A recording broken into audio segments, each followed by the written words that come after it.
Okay, correct.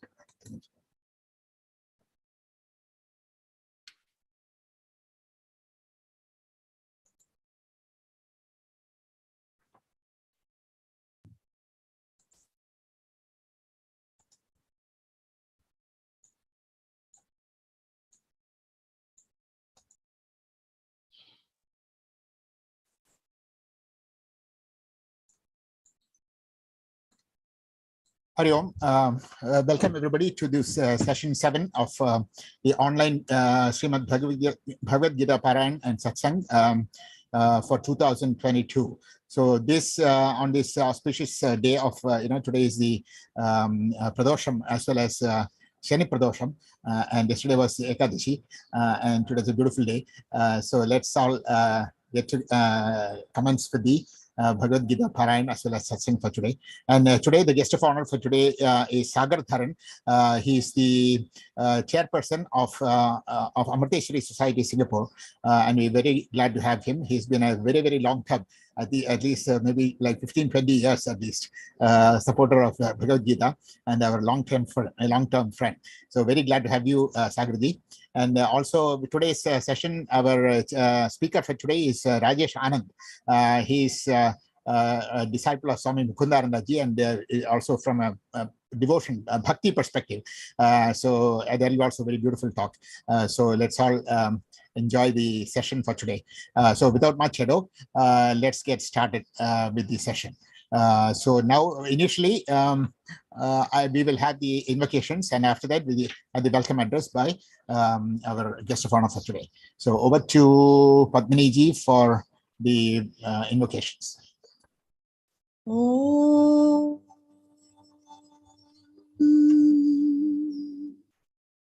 Oh.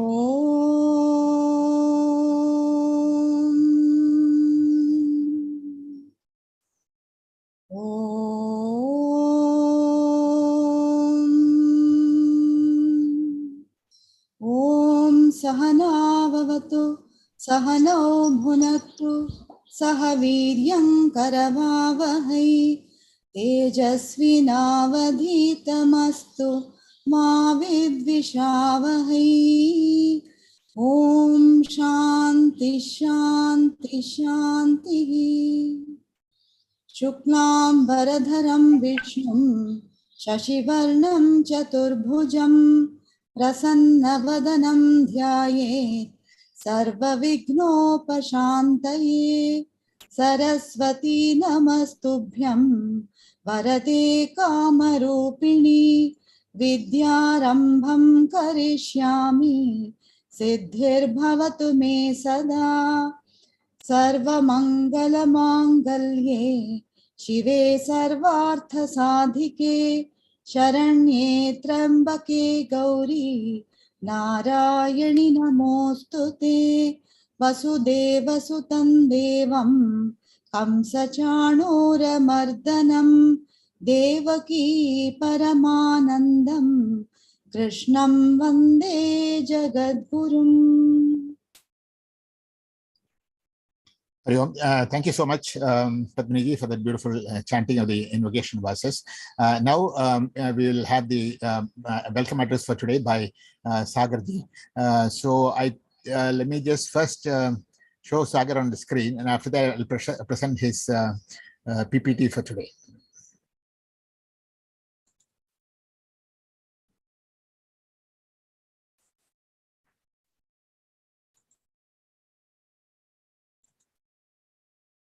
Yeah, this is Sagar. So now I will share his screen. Can you hear me? Yeah.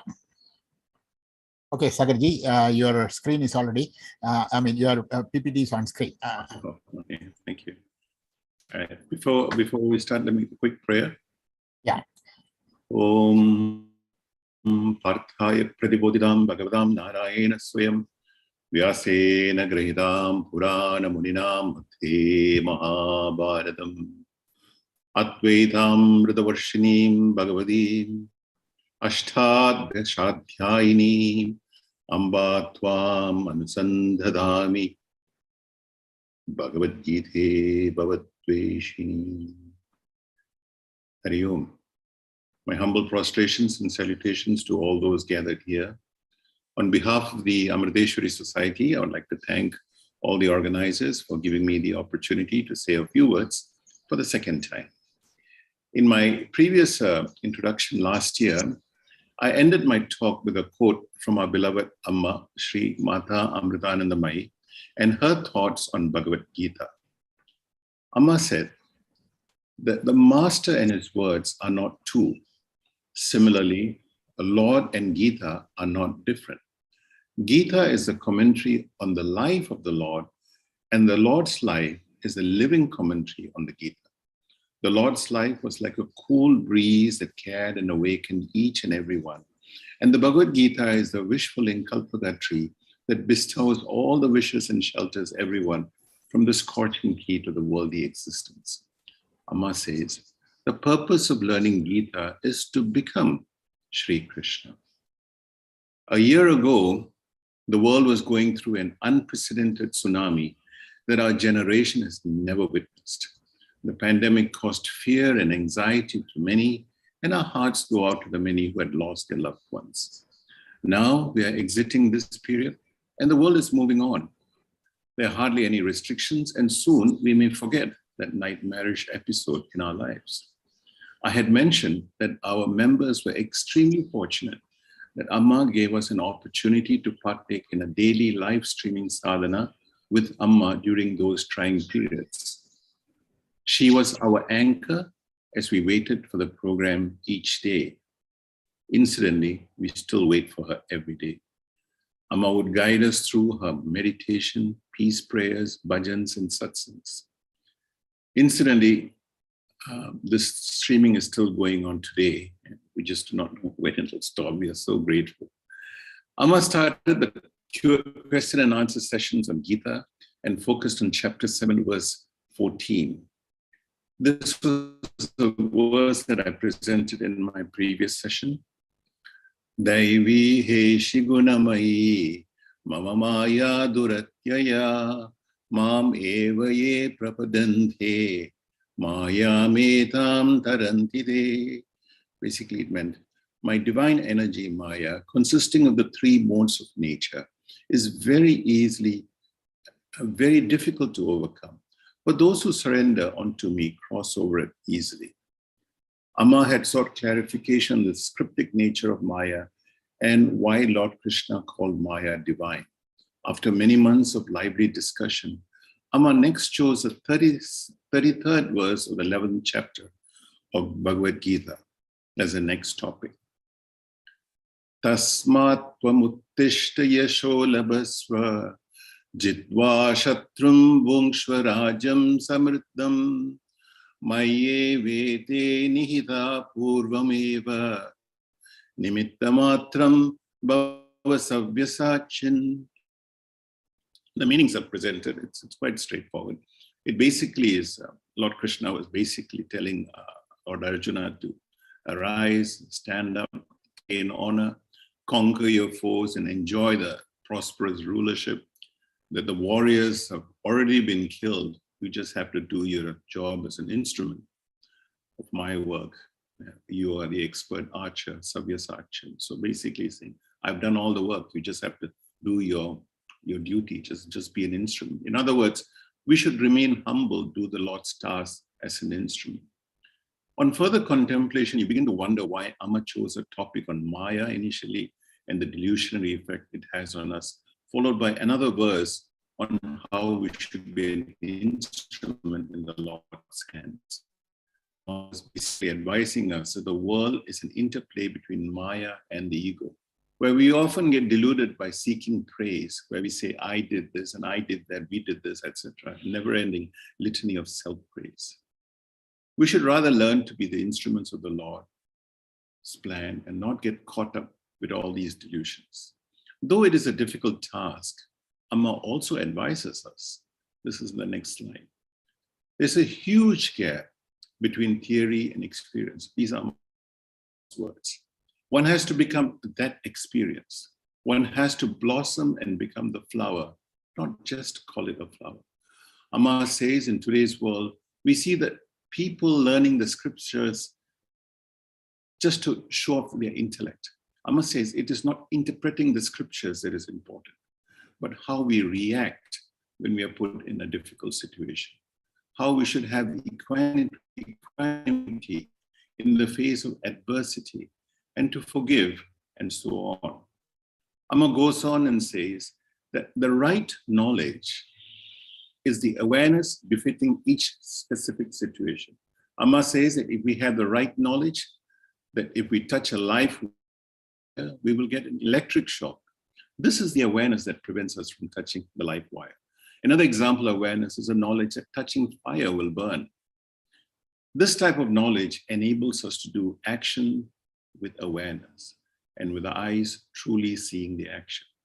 Amma concludes by saying, right knowledge enables us to be aware of each action.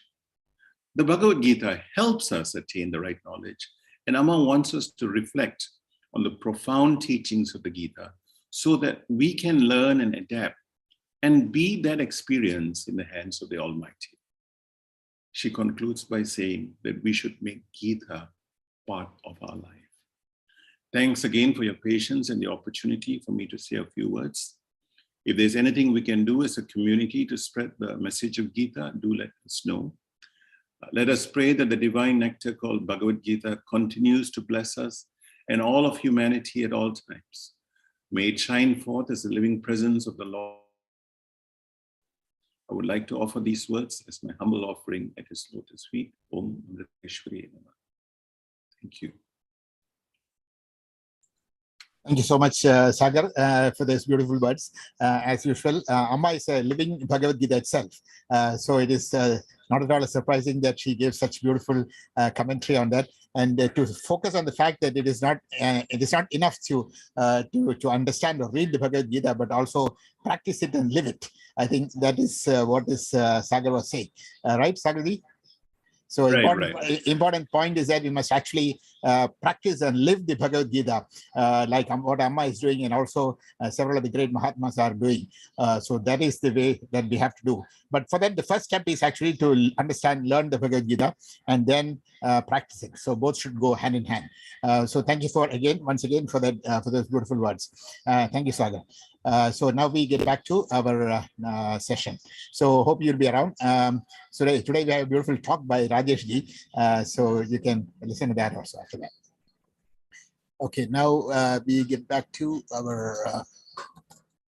So before we continue, let me just mute all the participants. Otherwise.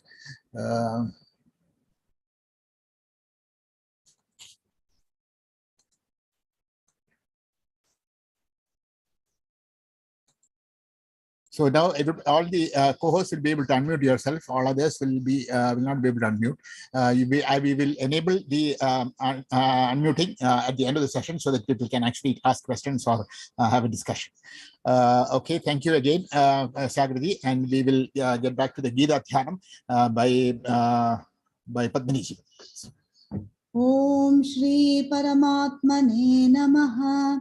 अथ श्रीमद् भगवद्गीता ध्यानम् ओम पार्थाय प्रतिबोधितां भगवता नारायणेन स्वयं व्यासेन ग्रथितां पुराणमुनिना मध्ये महाभारतम् अद्वैतामृतवर्षिणीं भगवतीम् अष्टादशाध्यायिनीं अम्ब त्वाम् अनुसन्दधामि भगवद्गीते भवद्वेषिणी नमोऽस्तु ते व्यासविशालबुद्धे पुल्लारविन्दायतपत्रनेत्र येन त्वया भारततैलपूर्णः प्रज्वालितो ज्ञानमयः प्रदीपः प्रपन्नपारिजाताय स्तोत्रवेत्रैकपाणये ज्ञानमुद्राय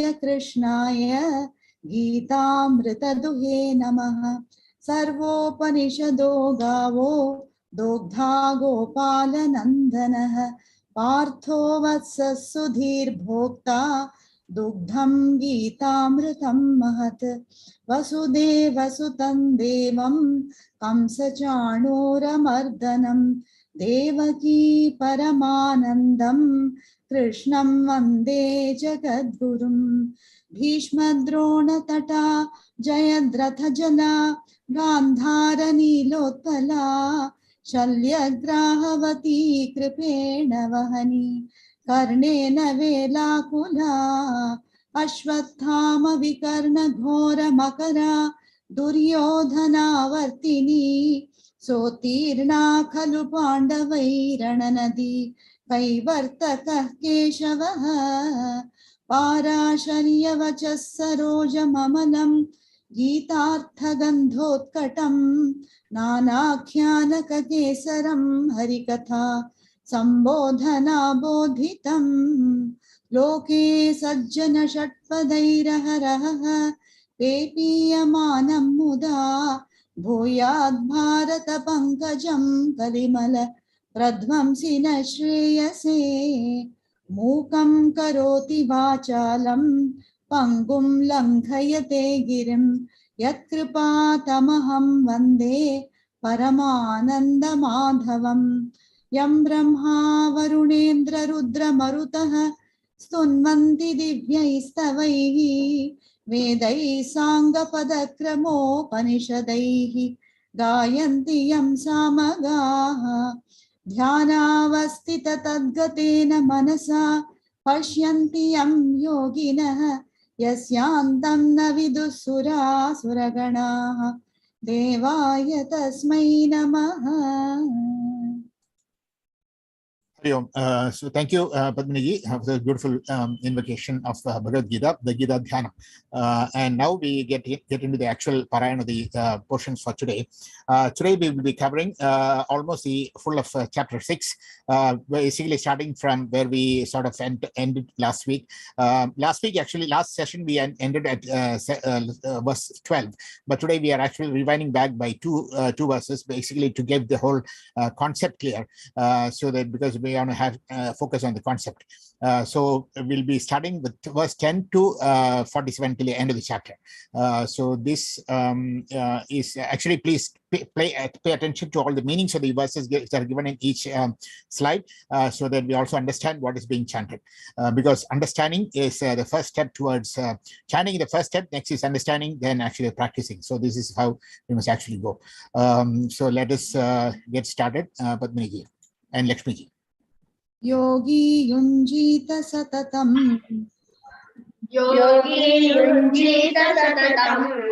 आत्मानं रहसि स्थितः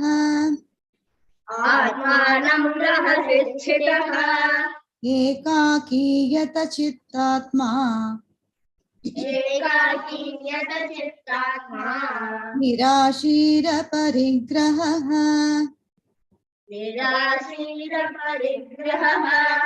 योगी युञ्जीत सततम् आत्मानं रहसि स्थितः एकाकीयत चित्तात्मा निराशीर परिग्रहः योगी युञ्जीत सततम् आत्मानं रहसि स्थितः एकाकीयत चित्तात्मा निराशीर परिग्रहः शुचौ देशे प्रतिष्ठाप्य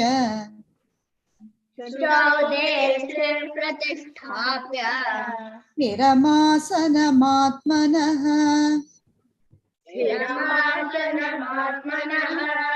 नात्युच्छ्रितं नातिनीचं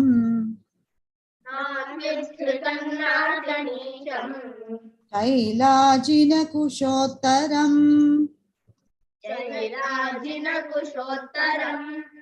शुचौ देशे प्रतिष्ठाप्य स्थिरमासनमात्मनः नात्युच्छ्रितं नातिनीचं शैलाजिनकुशोत्तरम् शुचौ देशे प्रतिष्ठाप्य स्थिरमासनमात्मनः नात्युच्छ्रितं नातिनीचं तत्रैकाग्रं मनः कृत्वा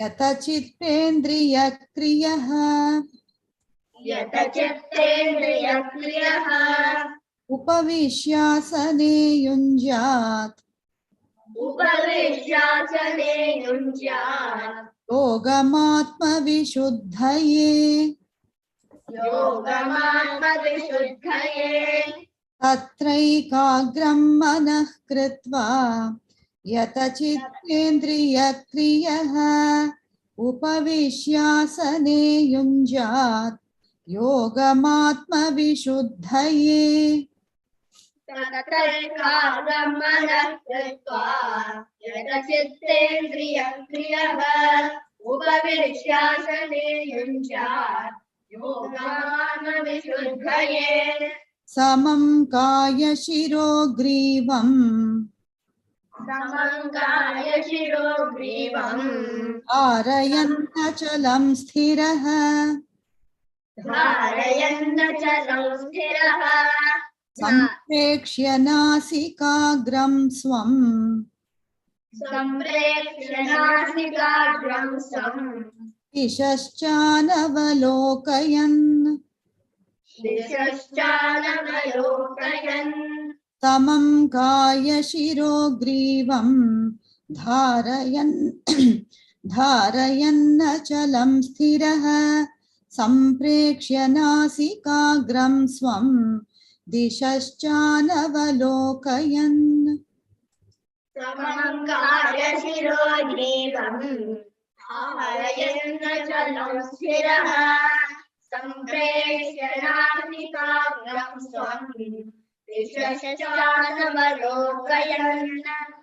प्रशान्तात्मा विगतभिः प्रशान्तात्मा विगतभिः ब्रह्मचारिव्रते स्थितः ब्रह्मचारिव्रते स्थितः मनः संयम्य मच्चित्तः मनः संयम्य मच्चित्तः युक्त आसीत मत्परः युक्त आसीत मत्परः प्रशान्तात्मा विगतभिः ब्रह्मचारिव्रते स्थितः मनः संयम्य मच्चित्तः युक्त आसीत मत्परः प्रशान्तात्मा विगतभिः ब्रह्मचारिव्रते स्थितः मनः संयम्य मच्चित्तः युक्त आसीत मत्परः युञ्जन्नेवं सदात्मानं युञ्जन्नेवं सदात्मानं योगी नियतमानसः योगी नियतमानसः शान्तिं निर्वाणपरमाम् शान्तिर्निर्वाणपरमाम् मत्संस्थामधिगच्छति मत्संस्थामधिगच्छते युञ्जन्नेवं सदात्मानं योगी नियतमानसः शान्तिं निर्वाणपरमां मत्संस्थामधिगच्छति युञ्जन्नेवं सदात्मानं योगी नियतमानसः शान्तिर्निर्वाणपरमाम् मत्संस्थामधिगच्छते नात्यश्नतस्तु योगोऽस्ति नात्यश्नतस्तु योगोऽस्ति न चैकान्तमनश्नतः न चैकान्तमनश्नतः न चाति स्वप्नशीलस्य न चाति स्वप्नशीलस्य जाग्रतो नैव चार्जुन जाग्रतो नैव चार्जुनः नात्यश्नतस्तु योगोऽस्ति न चैकान्तमनश्नतः न चाति स्वप्नशीलस्य जाग्रतो नैव चार्जुन नात्यश्नतस्तु योगोऽस्ति न चैकान्तमनश्नतः न चाते स्वप्नशीलस्य जाग्रतो नैव चार्जुन युक्ताहारविहारस्य युक्ताहारविहारस्य युक्तचेष्टस्य कर्मसु युक्तचेष्टस्य कर्मसु युक्तस्वप्नावबोधस्य युक्तस्वप्नावबोधस्य योगो भवति दुःखः योगो भवति दुःखः युक्ताहारविहारस्य युक्तचेष्टस्य कर्मसु युक्तस्वप्नावबोधस्य योगो भवति दुःखः युक्ताहारविहारस्य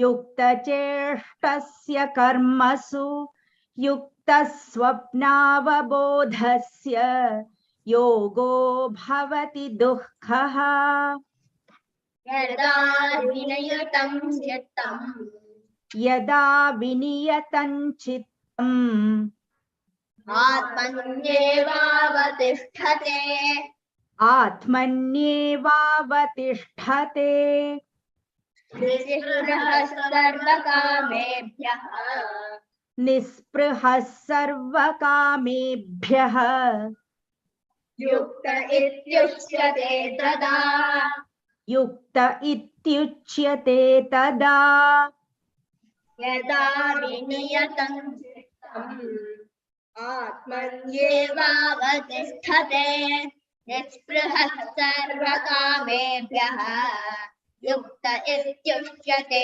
तदा यदा विनियतं चित्तम् आत्मन्येवावतिष्ठते निःस्पृहः सर्वकामेभ्यः युक्त इत्युच्यते तदा यथा दीपो निवातस्थः यथा दीपो निवातस्थः नेङ्गते सोपमा स्मृता नेङ्गते सोपमा स्मृता योगिनो यतचित्तस्य योगिनो यतचित्तस्य युज्यतो योगमात्मनः युञ्जतो योगमात्मनः यथा दीपो निवातस्थः नेङ्गते सोपमा स्मृता योगिनो यतचित्तस्य युञ्जतो योगमात्मनः यथा दीपो निवातस्थः नेङ्गते सोपमा स्मृता योगिनो यतचित्तस्य युञ्जतो योगमात्मनः यत्रो परमते चित्तम् यत्रो परमते चित्तम् निरुद्धयोगसेवया निरुद्धं योगसेवया यत्र चैवात्मनात्मानं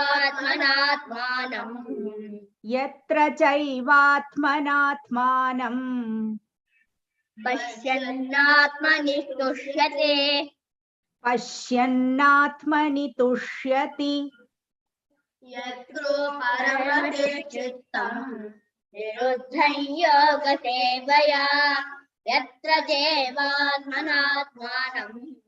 पश्यन्नात्मनि तुष्यते यत्रो परमते चित्तं निरुद्धं योगसेवया यत्र चैवात्मनात्मानं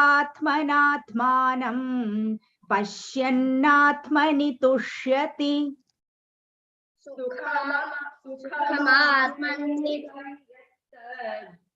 सुखमात्यन्तिकं यत्तत् बुद्धिग्राह्यमतीन्द्रियम् वेत्ति यत्र जनैनायम् वेत्ति यत्र न चैवायम् तिरश्चरति तत्त्वतः स्थितश्चलति तत्त्वतः सुखमात्यन्तिकं यत्तत् बुद्धिग्राह्यमतीन्द्रियं वेत्ति यत्र न चैवायं स्थितश्चलति तत्त्वतः सुखमात्यन्तिकं यत्तत् बुद्धिग्राह्यमतीन्द्रियं वेत्ति यत्र न चैवायं स्थितश्चलति तत्त्वतः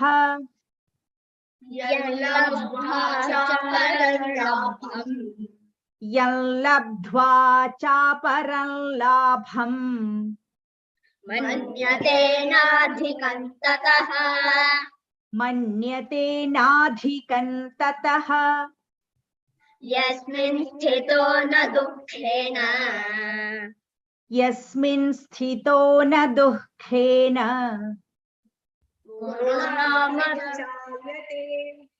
गुरुणापि विचाल्यते यल्लब्ध्वा चापरं लाभं मन्यते नाधिकं ततः यस्मिन् स्थितो न दुःखेन गुरुणामपि विचाल्यते यल्लब्ध्वा चापरं लाभं मन्यते नाधिकं ततः यस्मिन् स्थितो न दुःखेन गुरुणापि विचाल्यते तं विद्या दुःखसंयोग वियोगं योगसंज्ञितम् तं विद्या दुःखसंयोग वियोगं योगसंज्ञितम् स निश्चयेन योक्तव्यः सनिश्चयेन योक्तव्यः योगो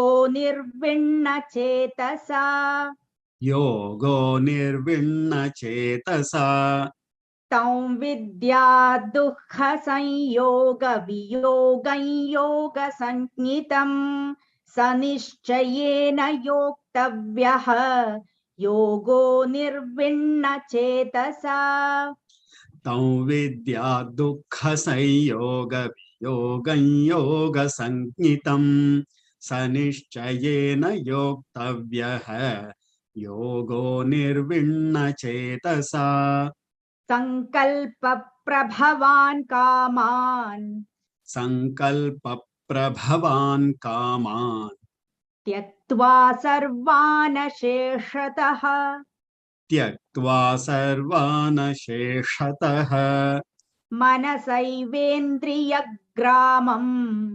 मनसैवेन्द्रियग्रामम् विनियम्य समन्ततः विनियम्य समन्ततः संकल्प प्रभवान् कामान् त्यक्त्वा सर्वान् शेषतः मनसैवेन्द्रियग्रामम् विनियम्य समन्ततः संकल्पप्रभवान् कामान् त्यक्त्वा सर्वान् शेषतः मनसैवेन्द्रियग्रामम् विनियम्य समन्ततः शनैः शनैरुपरमेद् शनैः शनैरुपरमेत् बुद्ध्या धृतिगृहीतया बुद्ध्या धृतिगृहीतया आत्मसंस्थं मनः कृत्वा आत्मसंस्थं मनः कृत्वा न किञ्चिदपि चिन्तयेत् न किञ्चिदपि चिन्तयेत् शनैः शनैरुपरमेद् बुद्ध्या धृतिगृहीतया आत्मसंस्थं मनः कृत्वा न किञ्चिदपि चिन्तयेत् शनैः शनैरुपरमेत् बुद्ध्या धृतिगृहीतया आत्मसंस्थं मनः कृत्वा न किञ्चिदपि चिन्तयेत् यतो यतो निश्चरति यतो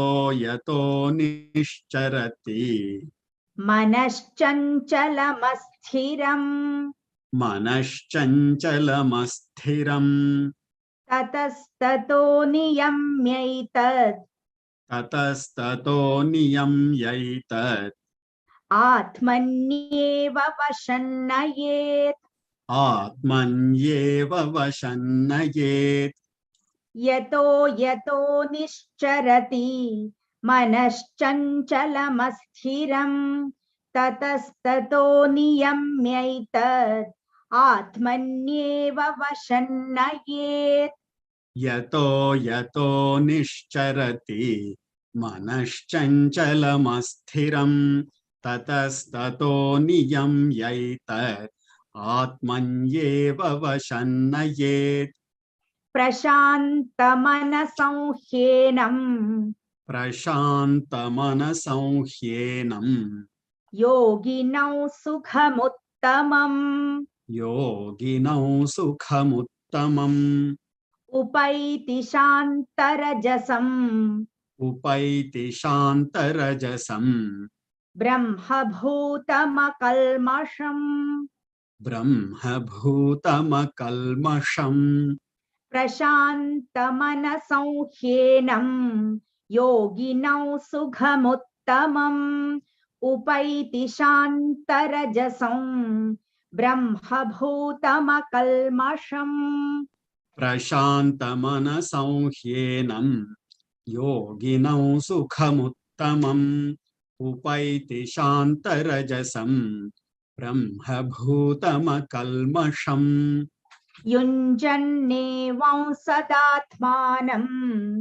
युञ्जन्नेवं सदात्मानम् योगी विगतकल्मषः योगी विगतकल्मषः सुखेन ब्रह्म संस्पर्शम् सुखेन ब्रह्म संस्पर्शम् अत्यन्तं सुखमश्नुते अत्यन्तं सुखमश्नुते युञ्जन्नेवं सदात्मानम् योगी विगतकल्मषः सुखेन ब्रह्म संस्पर्शम् अत्यन्तं सुखमश्नुते युञ्जन्नेवं सदात्मानं योगी विगतकल्मषः सुखेन ब्रह्म संस्पर्शम् अत्यन्तं सुखमश्नुते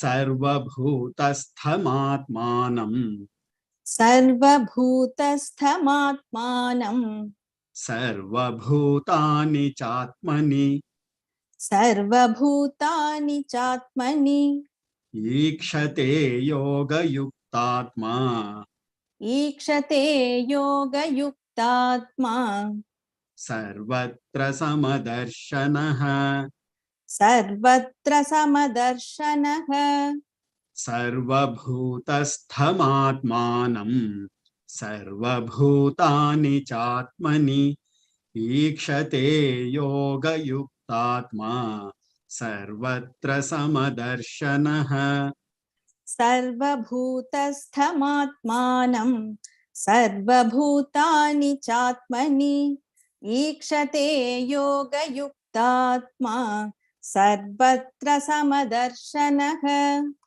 यो मां पश्यति सर्वत्र यो मां पश्यति सर्वत्र सर्वं च मयि पश्यति सर्वं च मयि पश्यति तस्याहं न प्रणश्यामि तस्याहं न प्रणश्यामि स च मे न प्रणश्यति स च मे न प्रणश्यति यो मां पश्यति सर्वत्र सर्वं च मयि पश्यति तस्याहं न प्रणश्यामि स च मे न प्रणश्यति यो मां पश्यति सर्वत्र सर्वं च मयि पश्यति तस्याहं न प्रणश्यामि स च मे न प्रणश्यति सर्वभूतस्थितं यो मां सर्वभूतस्थितं यो मां भजत्येकत्वमास्थितः भजत्येकत्वमास्थितः सर्वथा वर्तमानोऽपि सर्वथा वर्तमानोऽपि स योगी मयि वर्तते स योगी मयि वर्तते सर्वभूतस्थितं यो मां भजत्येकत्वमास्थितः सर्वथा वर्तमानोऽपि स योगी मयि वर्तते सर्वभूतस्थितं यो मां भजत्येकत्वमास्थितः सर्वथा वर्तमानोऽपि स योगी मयि वर्तते आत्मौपम्येन सर्वत्र आत्मौपम्येन सर्वत्र समं पश्यति योऽर्जुन समं पश्यति योऽर्जुन सुखं वा यदि वा दुःखं सुखं वा यदि वा दुःखं स योगी परमो मतः स योगी परमो मतः आत्मौपम्येन सर्वत्र समं पश्यति योऽर्जुन सुखं वा यदि वा दुःखं स योगी परमो मतः आत्मौपम्येन सर्वत्र समं पश्यति योऽर्जुन सुखं वा यदि वा दुःखं स योगी परमो मतः अर्जुन उवाच अर्जुन उवाच योऽयं योगस्त्वया प्रोक्तः योऽयं योगस्त्वया प्रोक्तः साम्येन मधुसूदन साम्येन मधुसूदन एतस्याहं न पश्यामि एतस्याहं न पश्यामि चञ्चलत्वा स्थितिं स्थिराम् चञ्चलत्वात् स्थितिं स्थिराम् अर्जुन उवाच योऽयं योगस्त्वया प्रोक्तः साम्येन मधुसूदन एतस्याहं न पश्यामि चञ्चलत्वा स्थितिं स्थिराम् अर्जुन उवाच योऽयं योगस्त्वया प्रोक्तः साम्येन मधुसूदन एतस्याहं न पश्यामि चञ्चलत्वात् स्थितिं स्थिराम् चञ्चलं हि मनः कृष्ण चञ्चलं हि मनः कृष्ण प्रमाथि बलवदृढम् प्रमाथि बलवदृढम् तस्याहं निग्रहं मन्ये तस्याहं निग्रहं मन्ये वायोरिव सुदुष्करम् वायोरिव सुदुष्करम् चञ्चलं हि मनः कृष्ण प्रमाथि बलवदृढम् तस्याहं निग्रहं मन्ये वायोरिव सुदुष्करम् चञ्चलं हि मनः कृष्ण प्रमाथि बलवदृढम् तस्याहं निग्रहं मन्ये वायोरिव सुदुष्करम् श्रीभगवानुवाच श्रीभगवानुवाच असंशयं महाबाहो असंशयं महाबाहो मनो दुर्निग्रहं चलम् मनो दुर्निग्रहं चलम् अभ्यासेन तु कौन्तेय अभ्यासेन तु कौन्तेय वैराग्येन च गृह्यते वैराग्येन च गृह्यते श्रीभगवानुवाच असंशयं महाबाहो मनो दुर्निग्रहं चलम् अभ्यासेन तु कौन्तेय वैराग्येण च गृह्यते श्रीभगवानुवाच असंशयं महाबाहो मनो दुर्निग्रहं चलम् अभ्यासेन तु कौन्तेय वैराग्येन च गृह्यते असंयतात्मना योगः असंयतात्मना योगः दुष्प्राप इति मे मतिः दुष्प्राप इति मे मतिः वश्यात्मना तु यतता वश्यात्मना तु यतता शक्यो वाप्तुमुपायतः शक्यो वाप्तुमुपायतः असंयतात्मना योगः दुष्प्राप इति मे मतिः वश्यात्मना तु यतता शक्यो वाप्तुमुपायतः असंयतात्मना योगः दुष्प्राप इति मे मतिः वश्यात्मना तु यतता शक्यो वाप्तुमुपायतः अर्जुन उवाच अर्जुन उवाच अयति श्रद्धयोपेतः अयति श्रद्धयोपेतः योगाच्चलितमानसः योगाच्चलितमानसः अप्राप्य योगसंसिद्धिम् अप्राप्य योगसंसिद्धिम् कां गतिं कृष्ण गच्छति कां गतिं कृष्ण गच्छति अर्जुन उवाच अयति श्रद्धयोपेतः योगाच्चलितमानसः अप्राप्य योगसंसिद्धिं कां गतिं कृष्ण गच्छति अर्जुन उवाच अयति श्रद्धयोपेतः योगाच्चलितमानसः अप्राप्य योगसंसिद्धिं कां गतिं कृष्ण गच्छति कच्चिन्नो भयविभ्रष्टः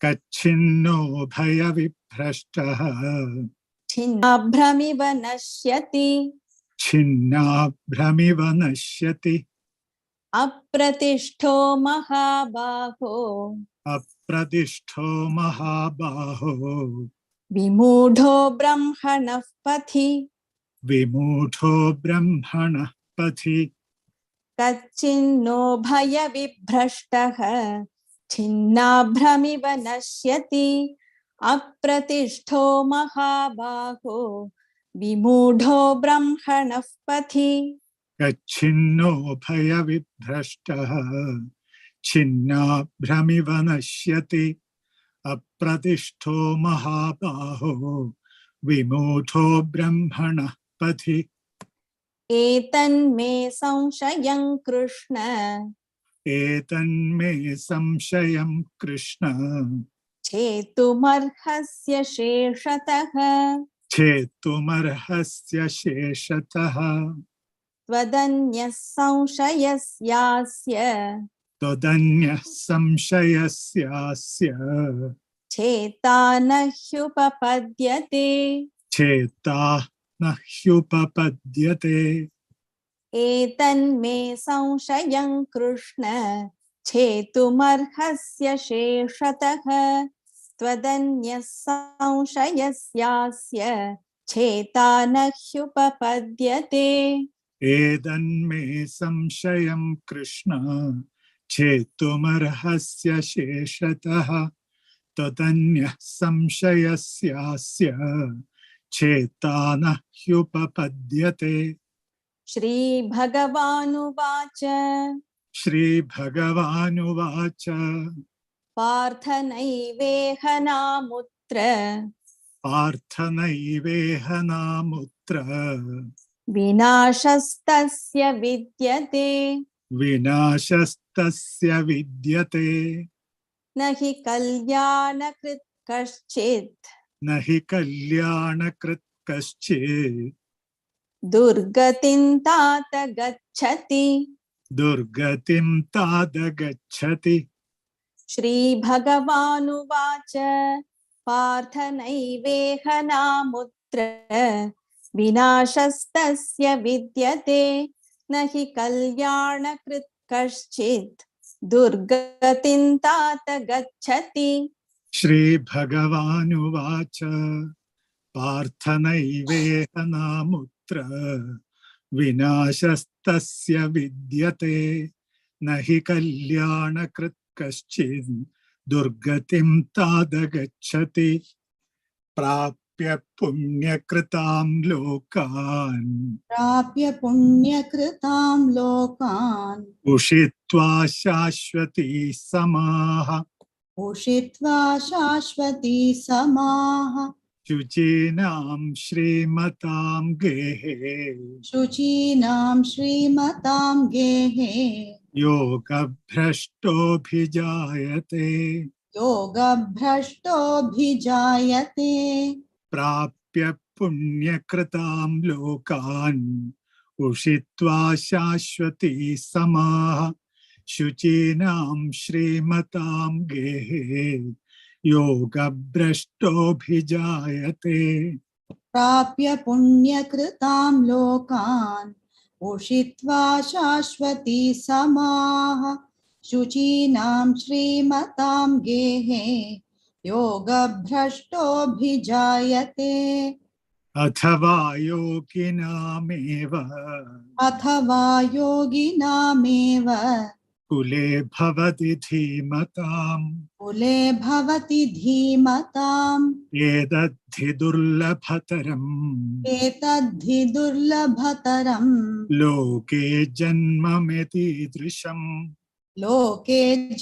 यदीदृशम् अथवा योगिनामेव कुले भवति धीमताम् एतद्धि दुर्लभतरम् लोके जन्म यदीदृशम्। अथवा योगिनामेव कुले भवति धीमताम् एतद्धि दुर्लभतरम् लोके जन्म यदीदृशम्। तत्र तं बुद्धिसंयोगम् लभते पौर्वदेहिकम् यतते च ततो भूयः संसिद्धौ कुरु नन्दन तत्र तं बुद्धिसंयोगम् लभते पौर्वदेहिकम् यतते च ततो भूयः संसिद्धौ कुरु नन्दन। तत्र तं बुद्धिसंयोगम् लभते पौर्वदेहिकम् यतते च ततो भूयः संसिद्धौ कुरु नन्दन। पूर्वाभ्यासेन तेनैव क्रियते ह्यवशोऽपि सः जिज्ञासुरपि योगस्य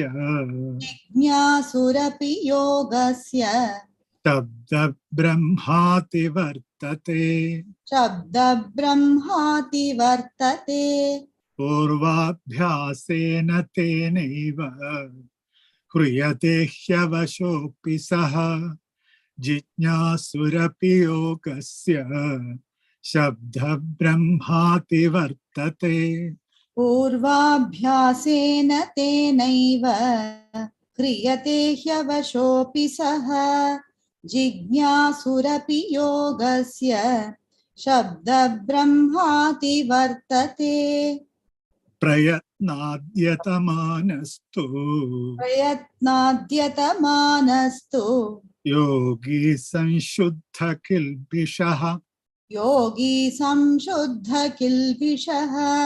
अनेक जन्म संसिद्धः ततो याति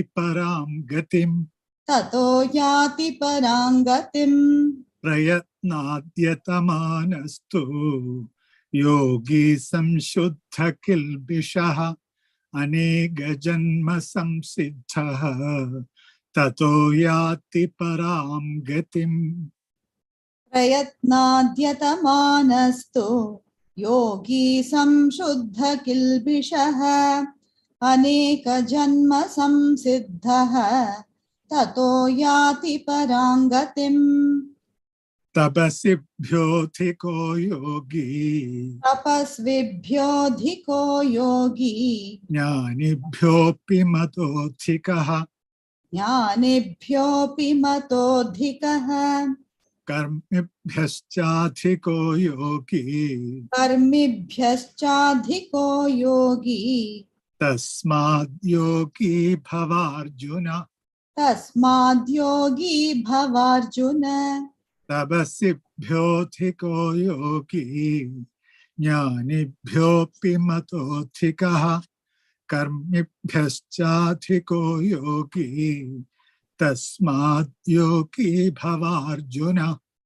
तपस्विभ्योऽधिको योगी ज्ञानिभ्योऽपि मतोऽधिकः कर्मिभ्यश्चाधिको योगी तस्माद्योगी भवार्जुन Yoginamapi sarvesham योगिनामपि सर्वेषां madgatenam taratmana अद्गतेनान्तरात्मना श्रद्धावान् भजते यो माम् श्रद्धावान् भजते यो माम् समे युक्ततमो मतः समे युक्ततमो मतः योगिनामपि सर्वेषाम् मद्गतेनान्तरात्मना श्रद्धावान् भजते यो माम् समे युक्ततमो मतः योगिनामपि सर्वेषां मद्गतेनान्तरात्मना श्रद्धावान् भजते यो मां समे युक्ततमो मतः ॐ तत्सत् इति श्रीमद्भगवद्गीतासु उपनिषत्सु ब्रह्मविद्यायां योगशास्त्रे श्रीकृष्णार्जुनसंवादे आत्मसंयमयोगो नाम षष्ठोऽध्यायः।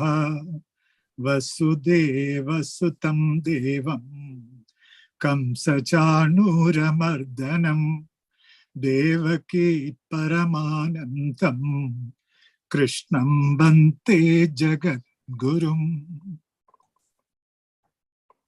Hari Om. Thank you for all the beautiful chantings by all our excellent chanters. And the meanings of the verses given in the earlier slides are from the great Gita commentators like Swami Chinmayananda, Swami Dayananda, Swami Gambhirananda, Swami George Feuerstein, Swami Vireshwarananda, Eknath Ishwaran, Dr. Radhakrishnan, Swami Rama, Yuan Maskara, etc. These are all from various traditions and also from modern as well as recent and Eastern as well as Western masters of the Bhagavad-Gita. And our chanters for today were Padmini Ji, Lakshmi Ji and family, including the young Arjun, Anisha and Anika, the small children who did chant it so beautifully. So nice to hear them chant. And then Rajita Ji, then Sri Hari Ji and Uma Ji and Sunil Ji. And thank you to all the wonderful chanters. And now we move over to the next part. That is the Gita Mahatmya. This will be done by Sunil Ji. Atha Gita Mahatmyam Gita Shastramitam Punyam Yak Pathet Prayata Puman Vishnoh Padamavapnoti Bhayashokati Varjitaha Gita Dhyayana Shilasya Pranayama Parasya Cha Naiva Sandhihi Papani Purva Janma Kritani Cha Malanarmochanam Pumsam Jalasnanam Dine Dine Sakrit Gidam Phasisnanam Samsara Malanashanam Gita Sukita Kartavya Kimanye Shastra Vistare Yaswayam Patmanabhasya मुखपद्मात् विनिश्रिता भारतामृत सर्वस्वं विष्णोद्भक्त्रात् विनिश्रितं Gita गङ्गोतकं पीत्वा पुनर्जन्म न विद्यते सर्वोपनिषदो गावः दोग्धा गोपालनन्तनः पार्थो वत्सः सुधीर्भोक्ता दुग्धं गीतामृतं महत् एकं शास्त्रं देवकी पुत्र गीतम् एको देवो देवकी पुत्र एव एको मन्त्रस्तस्य नामानि यानि कर्माप्येकं तस्य देवस्य सेवा. Thank you very much, Sunilji, for the Gita Mahatmya chanting. And now we move over to the next segment of today's satsang. This will be the much anticipated talk by Sri Rajiriji. He has been a part of most of the sessions so far. He has given so beautiful interpretations as well as his opinions and his the learnings that he has done over the past several decades. I think more than a decade, I think. And he belongs to, he's from Swami Mukundanandaji's disciple, and he's a wonderful speaker on the Bhagavad-Gita, especially from on the Bhakti tradition. And this year, this session is very interesting because just a few days ago, a couple of days ago, we had this International Gita Day, International Yoga Day. And this chapter is also called as Dhyana Yoga, and many people think that yoga is actually standing upside down and stuff like that. This gives a much more deeper understanding into what is really yoga all about. And I'm sure Rajesh will speak beautifully on the ideas of yoga and what is dhyana and meditation as per this chapter. Over to Rajesh. Rajesh. जयति तेऽधिकम् जन्मना व्रजः शयत इन्दिरा शश्वदत्र हि दयितदृश्यताम् देक्षुतावका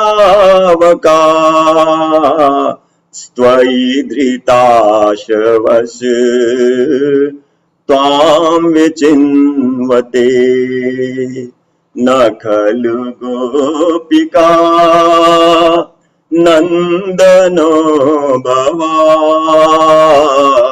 नखिल देहिनाम्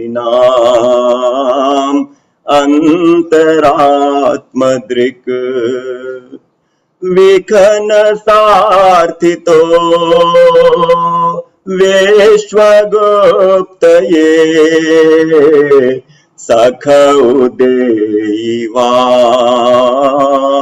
सात्वतां कुले तव कथामृतम् तप्त जीवनम् कविभिरीडितम् कल्मषापहम् श्रवणमङ्गलम् श्रीमदाततम् भुवि गृह्णन्ति ते भूरिदा जना राधे कृष्ण राधे कृष्ण राधे कृष्ण राधे राधे राधे श्याम राधे श्याम राधे श्याम राधे राधे वसुदेव सुतं देवं कंस चाणूरमर्दनं देवकी परमानन्दं कृष्णं वन्दे जगद्गुरुं कृष्णं वन्दे जगद्गुरुं गुरुर्ब्रह्मा गुरुर्विष्णु गुरुर्देवो महेश्वरः गुरु साक्षात् परब्रह्म तस्मै श्री गुरवे नमः तस्मै श्री गुरवे नमः Kodi Kodi Pranam to the lotus feet of Sri Hari and Sri Guru. My humble pranam to each one of you. Thank you, Krishna ji, for an introduction which was beyond my imagination. I am surely not all that what you described. I'm just a student. But thank you all for giving me this wonderful opportunity to speak about the 6th chapter, Dhyan Yoga, Yoga through meditation.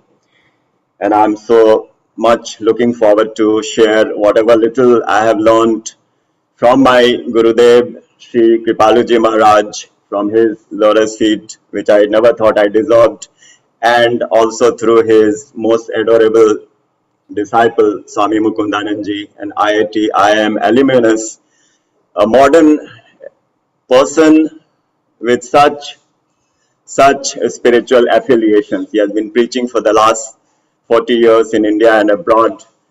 And I definitely consider that my life transformed after I met him, because I had so many questions. And one of the questions that I had was, I know my father, but what about my father's grandfather and his grandfather and his grandfather, and where did all this began?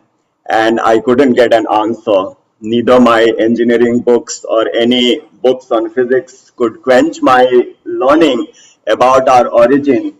And finally, Bhagavad-Gita answered all these questions. And when it spoke about the supreme entity called God, who is the cause of all causes, who is beyond our imagination, and that is Bhagavad-Gita all about. The speaker of Bhagavad-Gita is Sri Krishna himself, and he is for us the supreme personality. So when I speak about Bhagavad-Gita, I cannot but not keep Sri Krishna in front of my mind, that this is the divinity, this is the spirituality, this is everything that has taken the form of Sri Krishna, and he is unleashing the knowledge. With that background, we started the session with the invocation by the gopis, who are considered the foremost devotees of Sri Krishna. And as Sri Krishna ji explained that I follow Bhakti Marg, most of us follow Bhakti Marg, and I would rather say everyone directly or indirectly follows Bhakti Marg.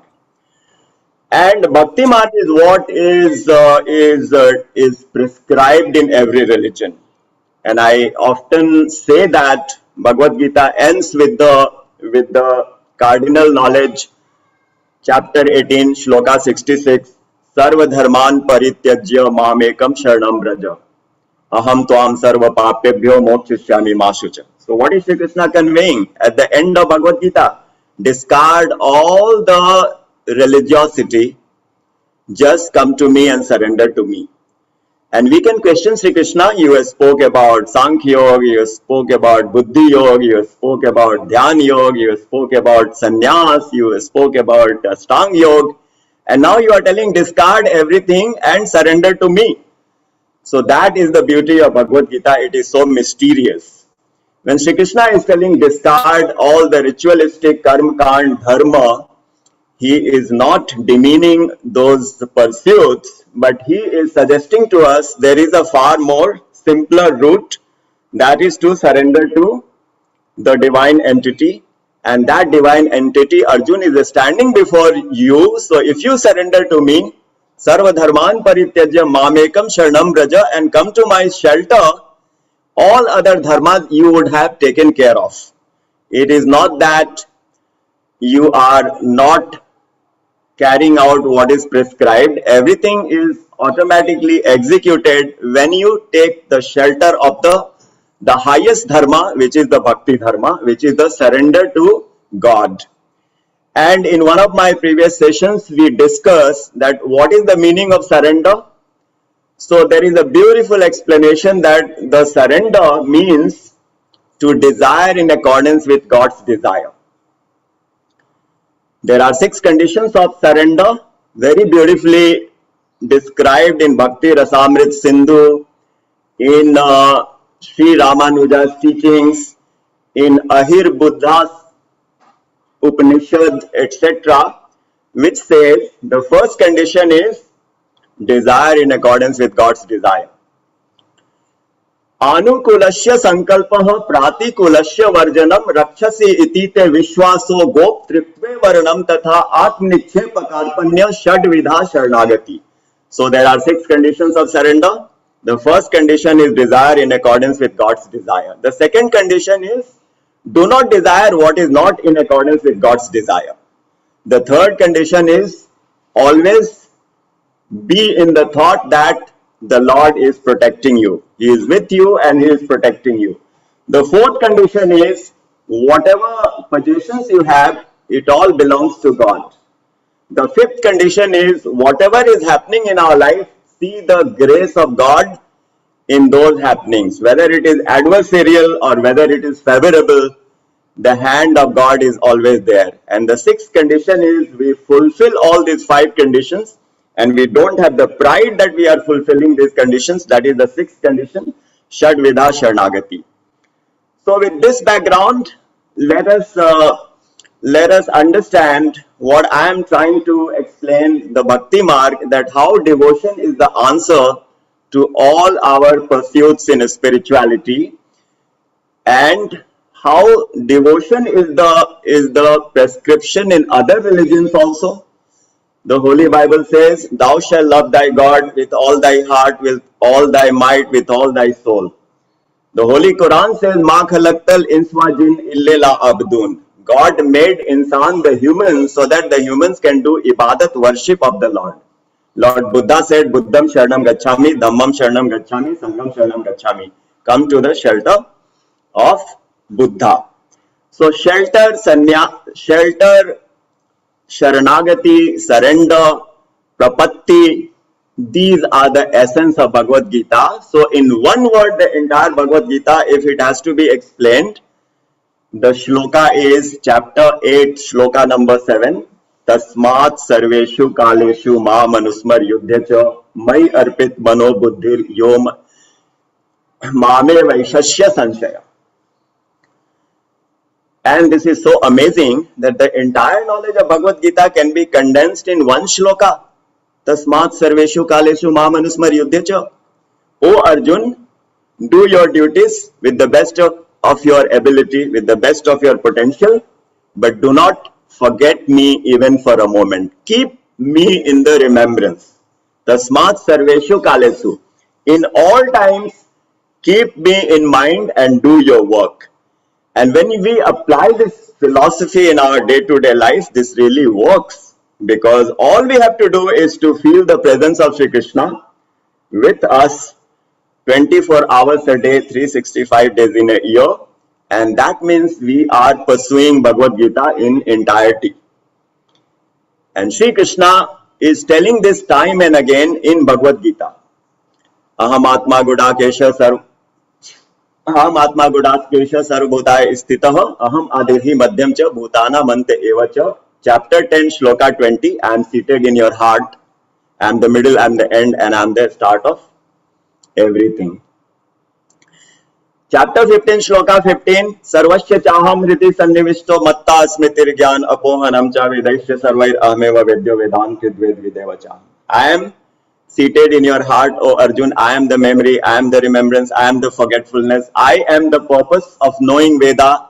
I am the originator of Vedas. And I alone know the Vedas.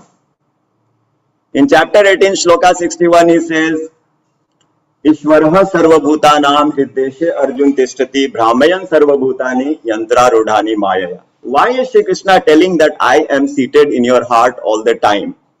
To reinforce the point which is the essence of Bhagavad Gita, Tasmat sarveshu kaleshu ma manusmar yudhyacha. Our focus of attention today is chapter 6, Dhyan Yoga. But I don't see much difference in the message, whether it's chapter 1, Arjun Vishad Yoga, lamentation by Arjun about the consequences of war, Sankhya Yoga, chapter 2, analytical study of Bhagavad Gita, knowledge, chapter 3, Karma Yoga, yoga through action, chapter 4, Gyan Karma Sannyas Yoga, yoga through understanding the disciplines of action and the disciplines of knowledge, Chapter 5, Karma Sannyas Yoga. Yoga through understanding the renunciation of action. The yoga, the word yoga means connection with God. It comes from the root word yunjati. So connection with God is the meaning of yoga, yet most yoga studios will advertise yoga to be a form of exercise. You know, you do the different asanas, you do different pranayam, but those are only the part of yoga, the physical aspects, yam, niyam, asan, pranayam, pratyahar, dhyan, dharana, samadhi. What about dhyan, dharana, samadhi? Because unless we have attained samadhi, you know, what is the point in building six packs? Because the mind is disturbed. And if the mind is disturbed, the six packs don't help. The looks don't matter. So the real culmination of yoga is the connection with God, where with dhyan you attempt to connect to God, with dharana you start connecting to God, and with samadhi you get connected to God. And when you get connected to God, the magic happens. The energy of the Lord flows through you, because the Lord is telling in chapter 9 Bhagavad-Gita, Ananyas chintayanto mam ye jana paryupaste tesham nityabhiyuktanam yogakshemam vahamyaham. If you connect to me, if you are an Ananya Bhakt means having understood that God is the supreme most, which is what we say from our childhood. Tomeva mata cha pita tomeva, etc., etc. Once we reinforce that faith, then the Lord says, you don't worry about anything at all, because I am your protector, I am your servitor, I am going to serve you. You know, ye yatha mam prapadyante tans tathaiva bhajamiham. Because with our limited capacity, you know, we can only do this much to God. But God is telling, if you connect to me and if you become mine, I become enslaved by you. Aham bhakta paradhino. What a statement in Srimad Bhagavat Mahapuran, that I become enslaved by you. Your love conquers me and I become your slave and I serve you. And that is the beauty of the Bhakti Marg, that the Lord becomes so pleased with the devotee that he cannot let the devotee go from his mind even for a moment, like the mother takes care of the small child. A newborn child is 100% dependent on its mother, and that is why the mother is 100% in charge of the child. And that is exactly the same logic and the same comparison with the Lord. When we become completely surrendered to Sri Krishna, when we become completely surrendered to God, God becomes in charge of our life. And we don't have to worry about anything at all. So in chapter 6, it begins with what? It begins with the first shloka, Anashita karma phalam karyam karma karoti cha sa sannyasi cha yogi niragnirna na chakriya. It begins with the same concept, Anashita karma phalam. If you are not concerned with the fruits of your activities, you are just doing your duties selflessly with the devotion in your heart, that is the real sannyas, that is the real yoga. Not that you are performing fire sacrifices. No niragnirna na chakriya. Fire sacrifice is wonderful, but the connection of mind is so much more important that Sri Krishna has brought that point right in the first shloka. And then he goes on how to attain all that. So he says, Uddared atman atmanam na atmanam avasade atmani atmaiva bandhur atmaiva ripratmanah. So what is coming in the way? The fickleness of our mind. Our mind is the greatest enemy and our mind is the greatest friend. Until the time we have learned to control our mind, we should consider that our mind is the greatest enemy. Not the person in the office who is very inimical to us, who is very hostile to us. He is not our real enemy. The person who is in our neighborhood, he is always trying to, hurt us in all ways. He is not the real enemy. The real enemy is the mind. If we have learned to control the mind, we will know how to control the neighbor. We will know how to control the bosses. We will know how to control the colleagues. We will know how to control everyone. Jagat jitam kena manohiyena. After all, Lord Shankaracharya says that who shall conquer the world? The one who will conquer his mind. Jagat jitam kena manohiyena. So Sri Krishna so adequately talks about the mind management in Dhyan Yoga. He talks about Prashantatma Vigat Vir Brahmachari Vrate Isthitaha. What a shloka where he glorifies the austerities, the brahmacharya, etc. But he keeps cautioning us that, chanchalam hi mana krishnam pramathi balvadridam tasyaham nigraham manye vayureva sudushkaram. Arjun keeps asking the question, but mind is so fickle, Sri Krishna. It is so obstinate, Sri Krishna. And what is the reply? The reply is Ashansayam Mahabaho Mano Durnigraham Chalam Abhyashena tu Konteya Vairagena Chagrihate. In 2 lines, he has smashed all the questions of Arjun. Arjun, I agree with you that mind management is so difficult, but it is not impossible. It is Durnigraha, it is not Anigraha. So you have to do Abhyas and you have to do Vairagya. With these 2 concepts, you can conquer the mind. And then chapter 6 continues. And how does the chapter 6 end? I was amazed when I read the last 2 shlokas. It says, Tapasvi bhyo dhiko yogi. Jnana bhyo pi te mate dika, mato dika. Karmaschibhyo dika yogi. Tasmad yogi bhavarjuna. What an amazing shloka. Again, it smashes all our doubts and concepts. The yogi is superior to the tapasvi. Tapasvi is the ascetic. He is doing all kinds of austerities. Somebody is doing so many fasts. Somebody is doing so many other austerities. Somebody is visiting so many pilgrimages. That person is called a tapasvi. But here Sri Krishna is telling the yogi, the one who is connected to God, one who is attempting to connect to God, is superior to tapasvi.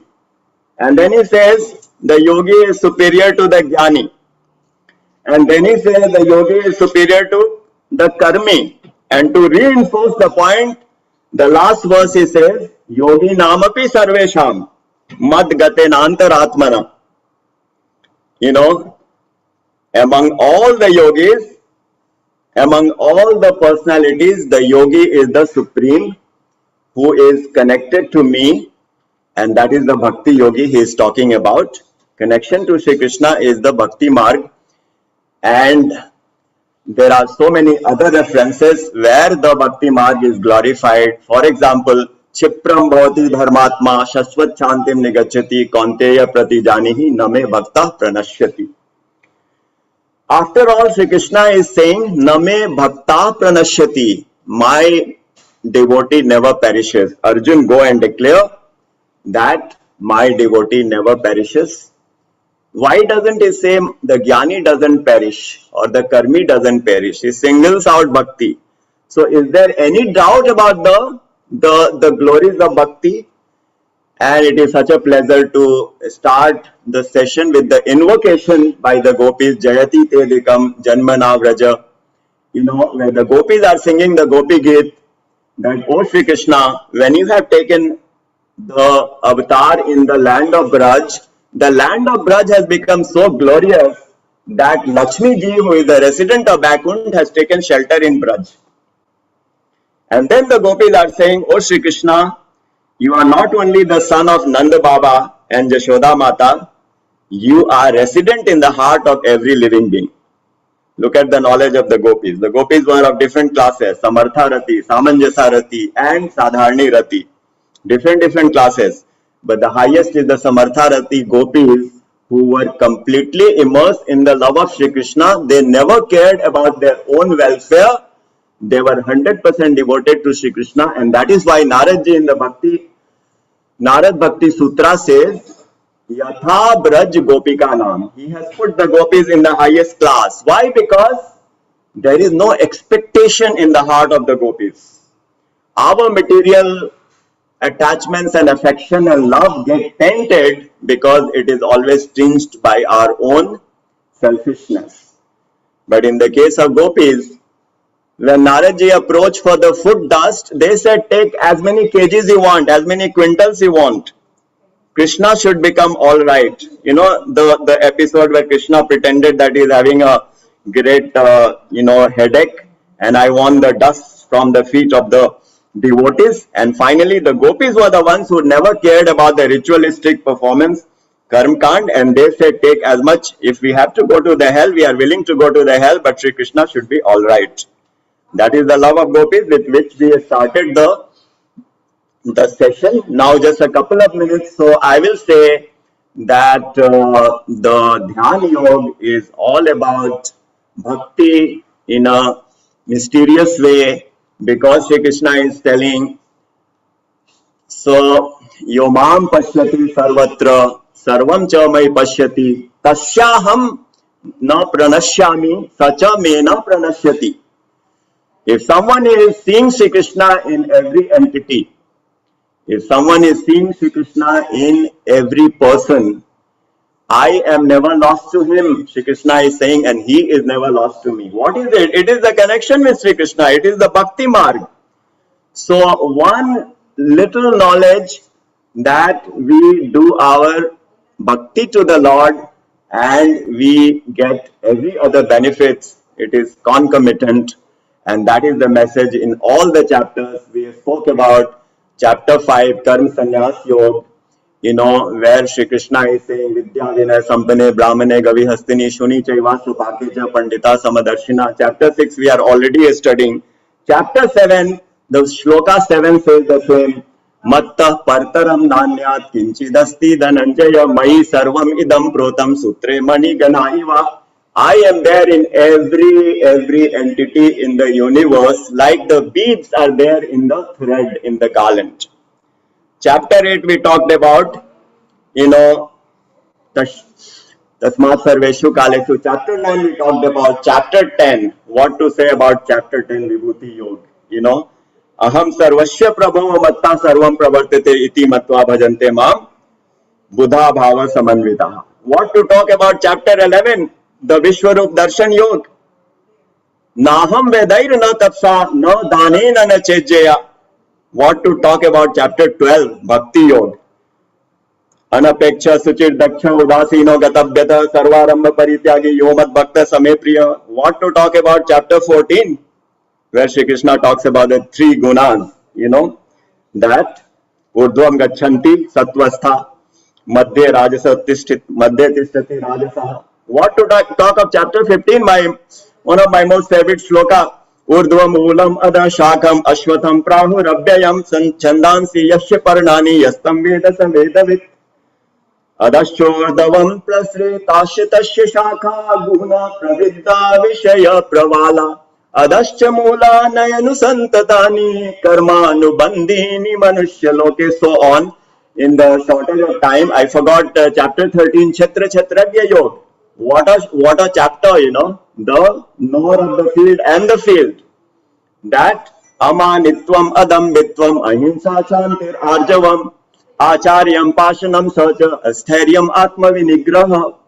What to talk about chapter 16, we already touched upon. Trividham Narkashyadam Dwaram Nashman Atmanaha Kama Krodhas Tatha Lobhas Tasmat Edat Trayam Tajet. What to talk about chapter 17, Shraddha Yoga, the three divisions of it. Ayu, Sattva, Bala, Arogya, Sukha, Priti, Vivardhana, Rashya, Snigdha, Hridya, Ahara, Satvika, Priya. And finally, the most sannyas yoga, the chapter 18, full of gems and the nuggets. Man manabha mad bhakto madhyaji mam namaskarum. Bhaktya mam abhijanati janati. Yavan yaschasmi tatvatah, etc., etc. I think I have crossed the time by one minute. Krishna ji, over to you. Thank you. Thank you so much, Rajesh ji. As always, it was a brilliant exposition on devotion, and so beautiful. Then Bhakti Marga is really full of the rasa. That is the whole idea of is that of rasa. So thank you. And Rajesh's mind is so full of devotion that actually it comes through and it actually flows into all of us and it actually enriches all of us. So beautiful. Thank you so much, Rajesh. It was such a wonderful the discussion on this chapter, as well as the rest of the Bhagavad Gita also. Rajesh also touched on right from chapter 1 to chapter 18 to give an overview of the whole thing and where this chapter actually lies. So thank you so much again. So now we will please be around so that we can take up some questions from the audience as well as others and see how. So we'll proceed with the rest of the things for today and complete the session and then take up the questions afterwards. Okay, so let me go to the, so thank you again, Rajesh, and I will, yeah, okay. Next segment that we have is actually the quiz for this session. So this session actually it was supposed to be done by Ananya, but Ananya is unfortunately got tied up with somewhere else in her university. So I think I will take it up myself. So here, the whole idea of this quiz is actually to basically to study, to go into the actual text which is there, and read through it and then understand it in depth, so that you'll understand what has been covered. So it is not enough to just read carefully and then type it out, and then it becomes easy to you'll get a deeper knowledge of the thing. So basically, there are two types of questions are there in these quizzes, and one is this type 1, which is basically 1 or 2 or 3, 4 words, and the second one is a bit longer, like maybe a small paragraph about 20 words. And these questions in these quizzes will be based on the verses which are chanted in that particular session. So, for example, in this session, there is session 7. The quiz will be based on the Gita Dhyanam, or the portion which is chanted today. That is basically from 10th verse to 47th verse of chapter 6. Okay. And the questions for each session will be explained on those respective sessions, and you can always go back to the videos which are in the Gita Jayanti's Facebook page or the YouTube channel to relook at the questions if you like, and also I will post the link to the questions. This is purely a online quiz only, no real-time quiz because there's no time for it. So you can actually just type out your answers to the in the links which is given here. All the questions are given there also. So it is actually easy to remember. It's all tinyurl.com, Gita Mini Quiz S7. S7 stands for session 7. So all the previous sessions are also still there, S1 to S6. And we will cover the answers to these questions in a future session because it will take time, and it will not be so easy to cover all the answers. Okay, let's get to the questions. So the first question in this type 1 is basically, what is the imagery used in verse 19 of this chapter? Yatha Dipo Nivatastho, describing yogi of a subdued mind. So, I mean, it's actually, I've given the answer itself in Sanskrit here. But you have to type it out in English. And then its next question number 2 is, how is yoga being defined in verse 623? Again, it says beautifully here, Tam Vidya Dukkha Samyoga Viyogam Yoga Sapidam. So actually, as I said here, the Sanskrit is already there. All you have to do is try to translate into English and try to capture the idea into English. And then the next question number 3, is Arjuna says that mind is hard to control in verses 33 and 34. Yoyam Yogastvaya Proktaha Samyena Madhusudana onwards, those 2 verses. So what are the reasons according to him why is the mind so hard to control? So we must really give the answers according to the verses which are mentioned here, because there can be many other answers to this question, but we specifically want answers for which are given in these verses only, which are mentioned in the questions. Okay, in 635, Asamshayam Mahabaho Mano Durnigraham Chalam. So Krishna says how to control mind. And how he says, what are the 2 clues that he says how to control the mind? Actually, Rajesh spoke about it in this today's talk about it, in this talk also. The next question number 5 in this type 1 is, who is being compared to a scattered cloud, Chinna Brahm, by Arjuna in verse 638. So Arjuna says that somebody becomes like a scattered cloud, sort of, disintegrating.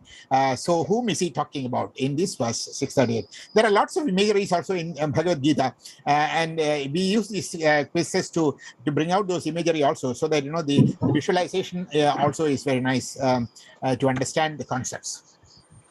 And type 2 of the questions are more deeper questions which require longer answers, but do not give more than 20 words in this for these. For meditation, what is the physical and mental requirements as per 6.13 and 14? In 6.13 and 14, natyasnatastu yogosti. And Bhagavan says that you need to sit in a particular way, and how you should sit and how your mind should be. So that is the intent of this question. And verses 16 and 17 give a description of the balanced living of yogi. So it's very, very beautiful here. So it is not only that, like Rajesh said, that it's not enough to be an ascetic, because ascetic is a austere living. That's not really what Bhagavad-Gita talks about. Bhagavad-Gita actually talks about a balanced living, which is beautifully captured in 6:16 and 6:17. That is the question here. So how you should eat, how you should sleep, how you should live, how you should do everything. So that is what is actually mentioned there. So balance is the essence of Bhagavad-Gita. And then how does one manage one's mind according to verses 6:24 and 26? Sankalpa Prabhan Kaman Stiktva Sarvan Sheshadha. So you see, these three verses, 24, 25, 26, actually talks about how we should actually control the mind. And so this chapter is all about actually mind management, Atma Samyama Yoga. So mind management is the essence of this. So these 24, 25, 26 actually talks about how the mind should be controlled according to Bhagavan. So next question is 5. So here is actually 6:29 to 32, 29, 30, 31, 32, 4 verses. So Sarva Bhutastam Yomam Pashyadu Sarvatra. So actually it's a beautiful, fantastic vision of equality, the Samatvam, the equality that is a sense of I would say the entire spiritual life. So this is actually captured in the 6:29-32. So that is what is the vision of equality that is being propounded by Bhagavan. So that is a question here. And the next question is, what happens to a yogi who is endowed with Shraddha but fails to reach perfection or Siddhi as per Krishna in verse 41 to 45? So Arjuna has a question. What happens if you pass away, or if your thing doesn't come through in this lifetime? Then what happens to the effort that one undertakes during this time? So this answer to the question is given by Bhagavan in 41 to 45. So what will happen to the person whose sadhana in the yoga gets interrupted due to many reasons? What happens to him? So there is the answers are given here. So question here is to basically give the answers that are given by Bhagavan. So this actually ends this Gita quiz here. And once again, the where it should be answered is tinyurl.com Gita mini quiz S7. So S6, S5, all these are for the previous sessions. They're still there. And S7 is for this session. You can type your answers, and there may be some presents and gifts at the end of the whole thing. So we come to the end of this thing, and now we move over to the concluding mantras for this session. And this will be done by Sunilji. Over to Sunilji. Sunilji, are you here? Yeah. Yeah. Devaya Dhanvantaramurtaye Amritakalashahastaya Sarvamaya Vinashanaya Trailokyanadhaya Mahavishnave Swaha. Om Achyutaya Namaha. Om Anantaya Namaha. Om Govindaya Namaha. Om Achyutaya Namaha. Om Anantaya Namaha. Om Govindaya Namaha. Om Achyutaya Namaha. Om Anantaya Namaha. Om Govindaya Namaha. Om Vasudeva Sutam Devam Kamsachanuramardanam Devaki Paramanandam Krishnam Bante Jagadgurum Loka Samastha Sukhino Bhavantu Loka samasta sukhino bhavantu. Loka samasta sukhino bhavantu. Kayena vacha manasendriyarva buddhyatmana va prakriti svabhavat karomi yadyat sakalam parasmai Narayaneti samarpayami. Om Purnamada Purnamitam Purnaat Purnamudachyate Purnasya Purnamataya Purnamevavashishyate. Om Shanti Shanti Shanti Harihi Om Tat Sat Shri Guru Bhyo Namaha Harihi Om. Om.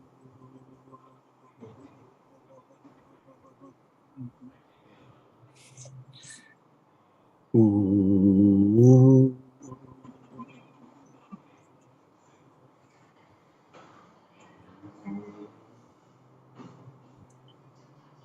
Om.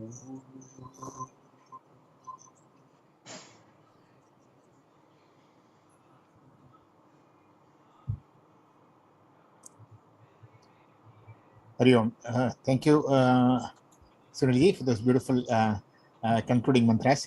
And now we come to the end of this session, formal session. After this, we will open up the this floor for people to ask questions. And we will see you all at the next session. That is on 2 weeks from today, on the 9th of July. That will be the session 8, same time, on the same Zoom. So now I request everyone to kindly enable your video so that we'll take a small photograph. Then we will actually get to the questions. Requesting everybody to enable your videos, please.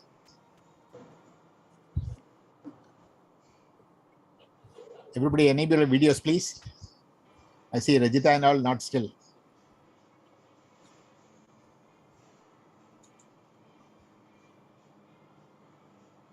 Enable your videos, please. Some people are not. Okay. Oh, once. Rajita is here. Okay, great. Excellent. Okay, thank you very much, everybody. So now let me just enable people to unmute themselves so that, yeah. Now you can actually unmute yourself and ask questions if you have any questions too. Rajiriji, our speaker for today, is here. Questions are now.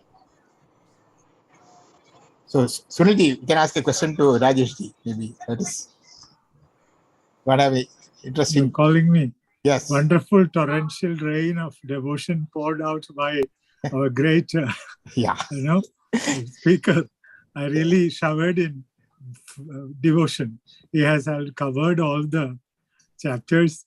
It's not a question, but the 6th chapter has taken. It's a brilliant chapter in reality.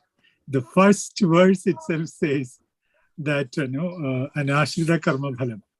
Krishna says elsewhere also, moksha means nothing but if you can really anashrita karma phalam. That is called moksha. Nothing else has to be done. Because karmanni vathikaraste ma phaleshu kadajana. It's a brilliant teaching in reality, but we have to see the purvaparam.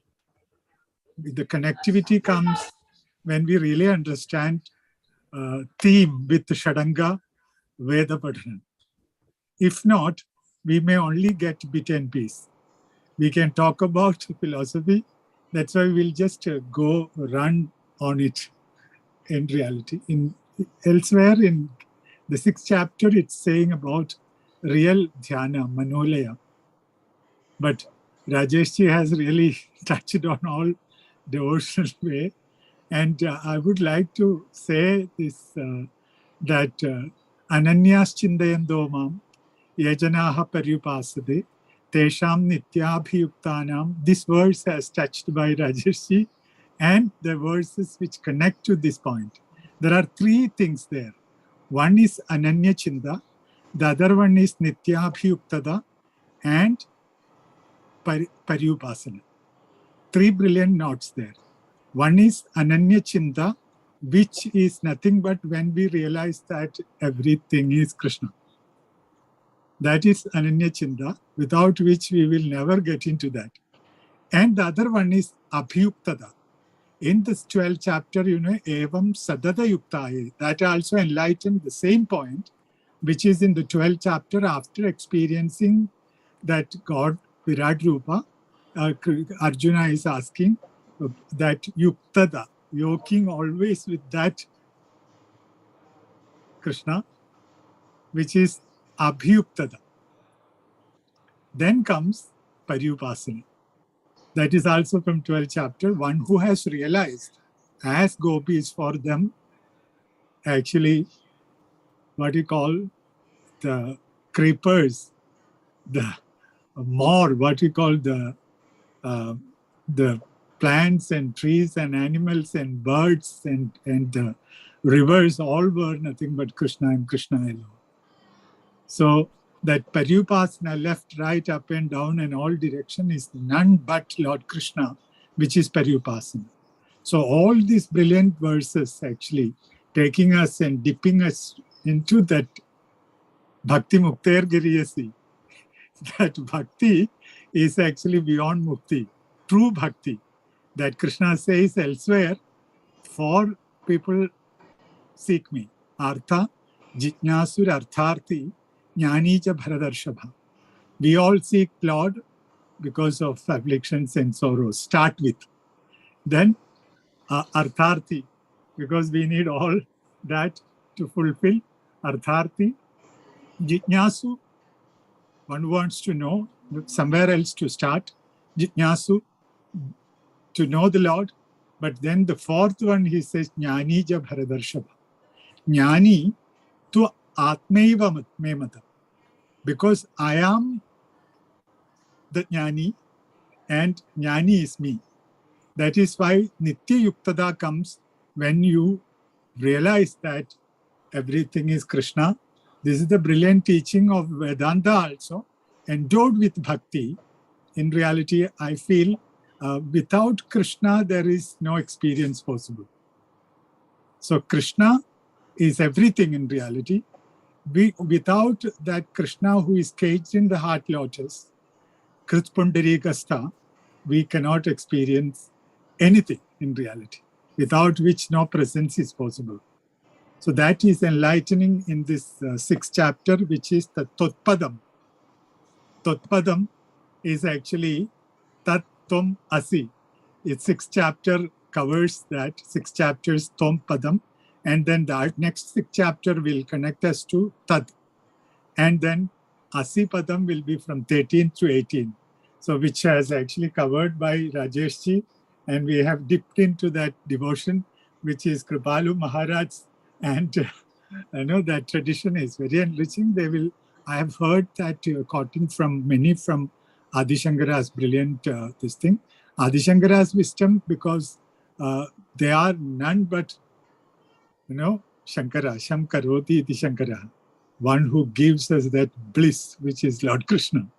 And here, that brilliancy, with which actually that 6 tangas of the Vedas, not Hridista alone, they had this here registered, which will oozes out from them, if we can understand of these great masters.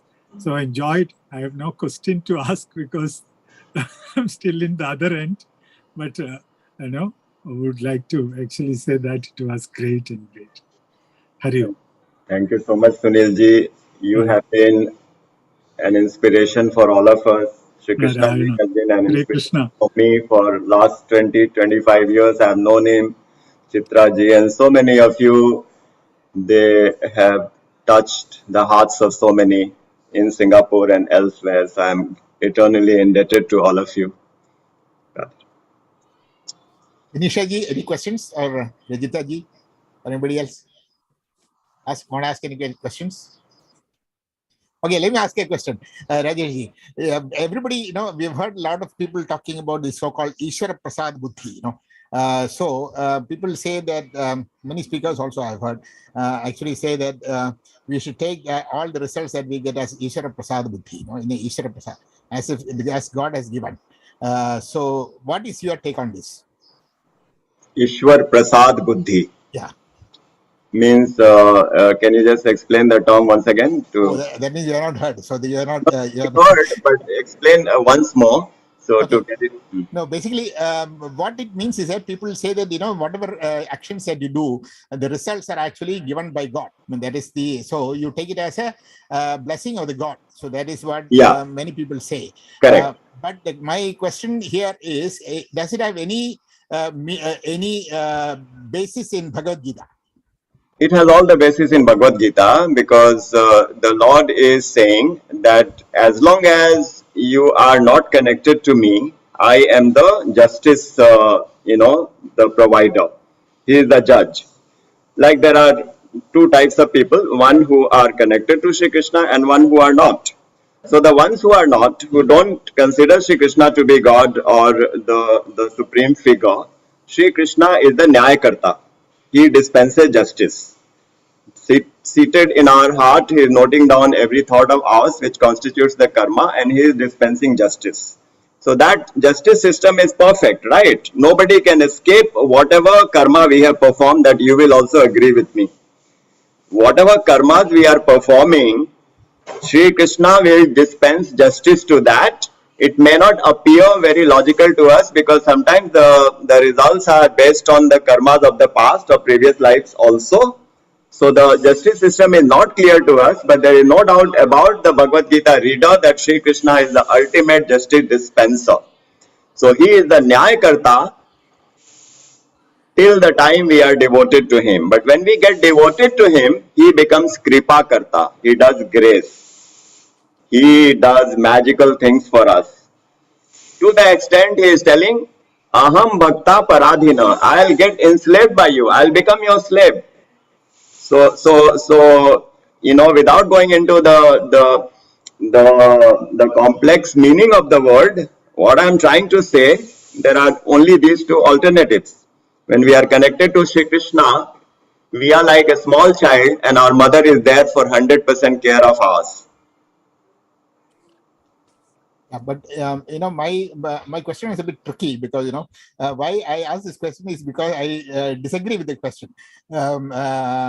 Actually, the reason is Bhagavan says in many places in Gita itself that karma, the part of karma, is nothing to do with me.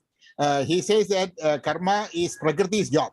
So whatever happens is Prakriti, it happens in Prakriti, and the results is given by Prakriti. I am just a witness. So that's what Krishna says in many places. So the path of the karma and its results and everything is actually part of the Prakriti and its operations. And Krishna himself is actually the Paramatma, who is actually separate. I mean, there are many verses in Bhagavad Gita which says which actually I can prove. I mean, I can quote to say that he is actually not connected to any of the karmas or its results or anything.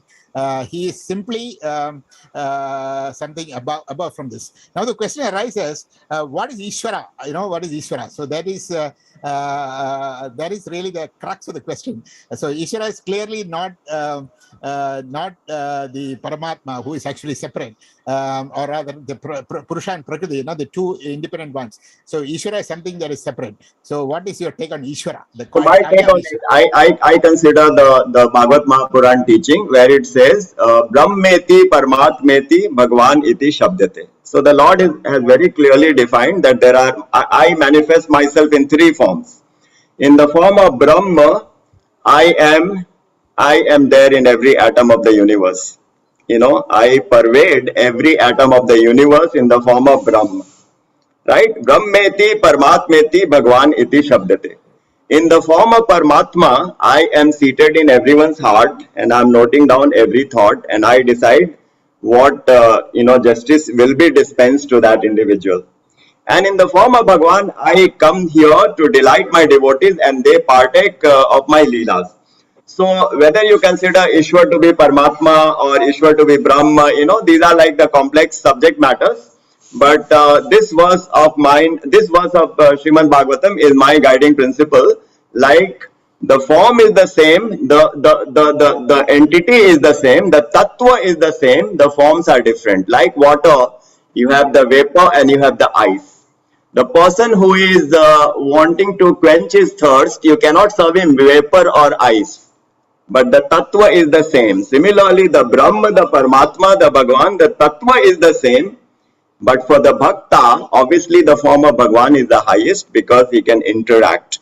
So and to say that Prakriti is acting and the gunas are, the part of Prakriti and they are influencing us, it is all true. But Sri Krishna is dominating all these entities. Prakriti is subservient to Sri Krishna. That is why he says, if you are not connected to me, if you are not devoted to me, the gunas, the Prakritis will be dominant and you will be under their control.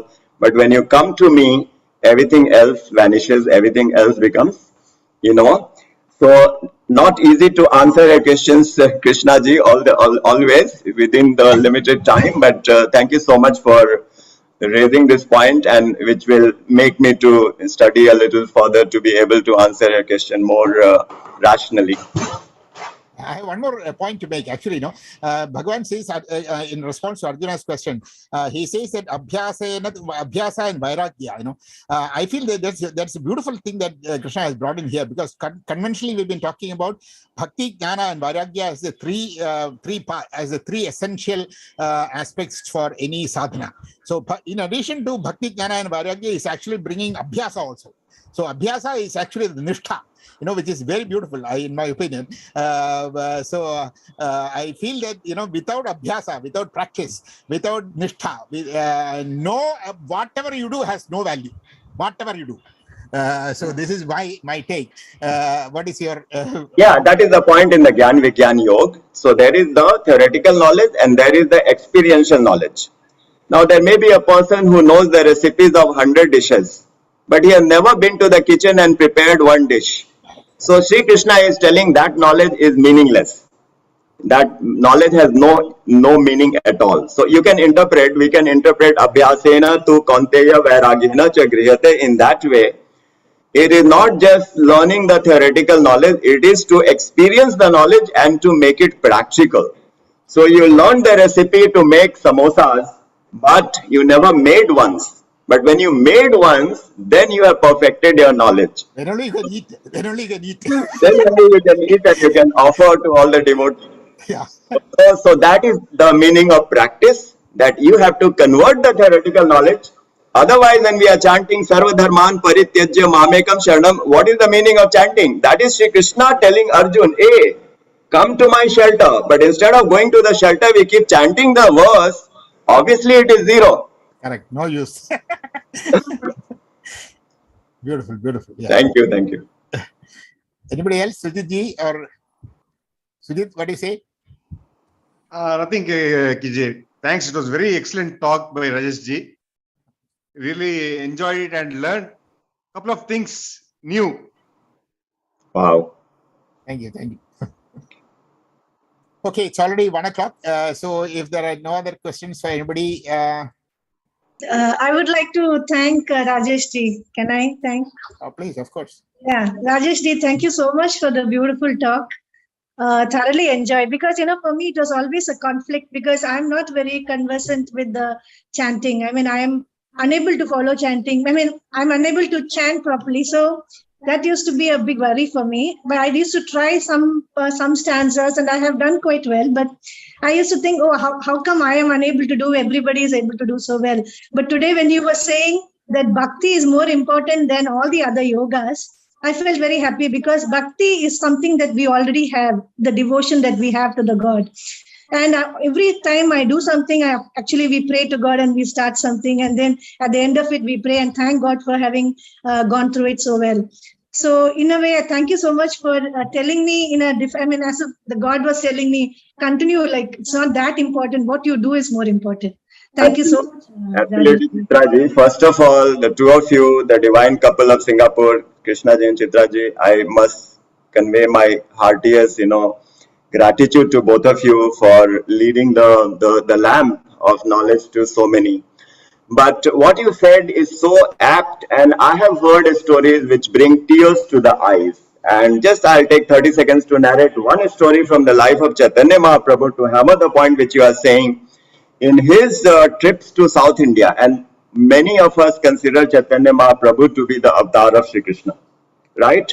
So considering that Chaitanya Mahaprabhu ji is Sri Krishna himself, he is visiting South India, and in one of his trips, in the lectures, there is a boy who is unlettered. He is illiterate. He doesn't know how to read. And he has kept his Bhagavad-Gita, and he is oblivious of the fact that he has kept it upside down. And he is crying inconsolably when he is hearing the words of Chaitanya Mahaprabhu. He is crying and crying and crying. So this was his habit, and other students used to make fun of him. Look at this, ignorant person. He doesn't know any knowledge, and he just pretends he is such a great bhakta. And so much so that they became so jealous, they complained to Chaitanya Mahaprabhu. So Chaitanya Mahaprabhu called this boy. Okay, call him. So he said, what happens? They say you are keeping the Bhagavad Gita upside down. You don't know how to read, and you are crying. So he says, yes, it is true. I did not have the resources to study. My parents could never send me to educational places to learn. So I don't know how to read. But the presence of Bhagavad Gita, is so beautiful to my heart. And when you talk, I can visualize how Sri Krishna is preaching to Arjun. I can see the chariot and Arjun sitting and Sri Krishna is standing. And when I conjure this visualization, the tears come to my eyes and I cannot stop my tears. So Chaitanya Mahaprabhu got up and he embraced that man and he said, he is the real knower of Bhagavad Gita. So absolutely, Chitraji, I am with you that Bhakti is so predominant, and when the Lord graces, like Sunil ji will tell us the story of Shankaracharya, how he made Sananda. He did not have the knowledge, but with his grace, he got the knowledge. He spoke perfect Sanskrit in a miraculous way. So absolutely there is no condition for bhakti. So whether we know how to chant or whether we know one shloka of Bhagavad Gita or not, Lord is looking at our heart. Thank you. Thank you so much. Hari Om. But Hari I Om. feel that Krishna is not influencing Chitraji to learn. He is repeating it many times that I don't want to chant. I don't get it. But I think Krishna has to influence. No, actually, her chanting is much better than mine. My chanting only, I don't know any jaga or anything. No need. Actually, Chitra actually has got much more musical than me. No, I know only one or two. I tried only a few. He doesn't want to learn, maybe. But the important point I want to say, Rajiriji, is that bhakti, we should not say that it is an easy path, definitely, because if you read Bhagavad Gita says very clearly, the problem with bhakti is that ananyas chinda. The ananyas chinda is the critical aspect. The point is that part-time bhakti, or okay, I will have bhakti for 15 minutes, then after that I will do whatever I want to do. That will fetch you nowhere. It probably take you down also. It will not only take you anywhere, it will probably take you to a below lower path than the earlier condition. So it is the easiest also, because you don't have to spend money, you don't have to know anything. It is the easiest also, but it is the toughest also, because you have to become Ananya and you have to become Nitya Shah. Correct. Yes. Exactly. Every moment. Yes, every moment. That every is a critical path. So you are. So like Ramakrishna Paramahamsa, I read one story. So somebody said, I want to become a devotee. I am very much devoted. He said, you really want to see God. He said, I always want to see God. Okay, then come with me. I'll take you and initiate you. Let's go to Ganges and take a bath. So he went to and took him to Ganges and pushed him down to Ganges. When he was gasping for breath, then he brought him back and asked him, whether you thinking of you wanted to see God at that time when you were down there? No, I want only breath. I want to catch life. Then you are not good enough. Actually, he says you are really a devotee only if you have nothing. Not only your life is important. So that is really the Ananyas Chinta in Doma. And the example that you gave is the Vyakulta. Yeah. Like you are missing something in your material life, you become Vyakul. You sometimes people are missing the cup of coffee, the filter coffee. They become so desperate to get a cup of. That kind of Vyakulta is being, sought by the Lord. Like as you said, when Ramakrishna Paraman dipped the devotee in the water, so that Vyakulta, like he wants the grasp of breath. That is how we have to become to attract Shri Krishna. Correct. Exactly. So it's a tough and intense path. It's path meant for the gopis, like gopis, that intense devotion.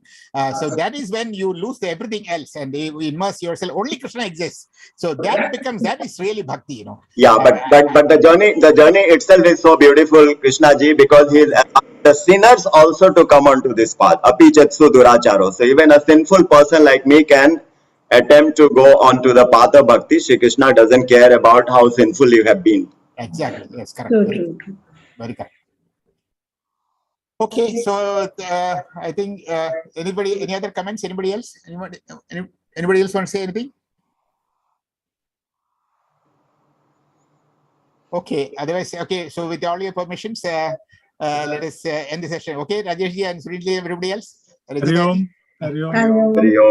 So we thank you everybody, all the chanters and our guest of honor for today, our Sagarji, then chanters for today, Padmini-ji, Lakshmi-ji and family, then Rajita-ji, Srihariji, Umaji and Sunilji, and then all the participants for today. And we offer all our efforts to the lotus feet of Lord Krishna, and may his blessings be on all of us. Thank you, everybody, and see you in the next session. You can Marpanam and go for lunch. Yeah.